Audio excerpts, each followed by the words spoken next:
So a lot of things have been based around Goku so far in Dragon Ball Super, with the idea of him being the main villain and his potential new form, but that is very quickly about to change, with the rest of the Universe 17 being rounded up next episode, but more importantly, the second child of Vegeta is going to be born. And probably the most bizarre thing in DBZ is how Vegeta and Bulma had a kid. A few years before Trunks was born, Vegeta had no problem wiping out humanity, and Bulma, if you thought she was going to have a kid with anyone, it would have been Yamcha. There's a lot of fan fiction on how it happened, and to be honest, I think TFS did it the best, but there is a legitimate manga out there called Bulma and Vegeta First Kiss, and it gives detail on how this came to be.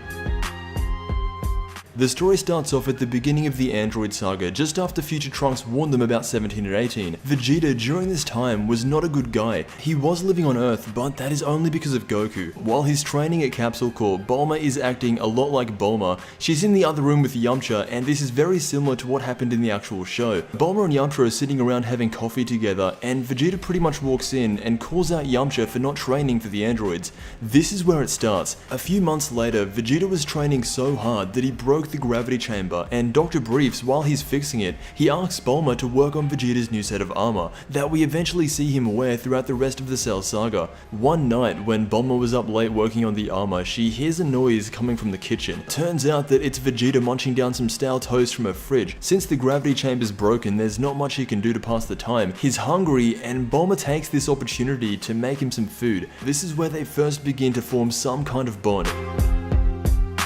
This starts out with what looks to be Vegeta almost reaching the Super Saiyan transformation.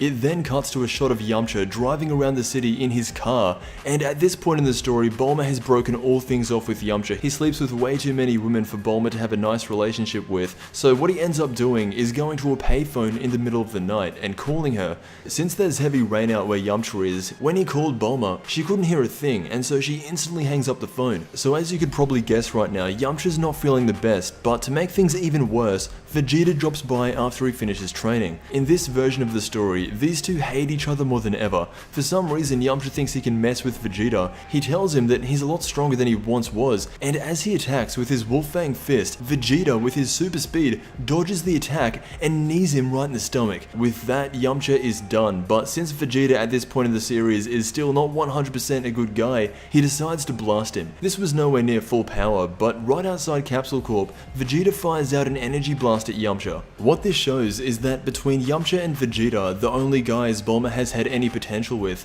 one has no idea what he wants or what he is doing, while the other one has a set goal in mind and will not let anything distract him from achieving it. It sets up Yamcha's character really well, and it shows why eventually Bulma went with Vegeta. Bulma does get mad at Vegeta though, not because he could have almost killed Yamcha, but because he could have damaged the house. Right now, Vegeta is only really talking to Bulma because she can create drones for its gravity chamber. Vegeta isn't human and so is not thinking about Bulma. Killing Goku, that is his goal.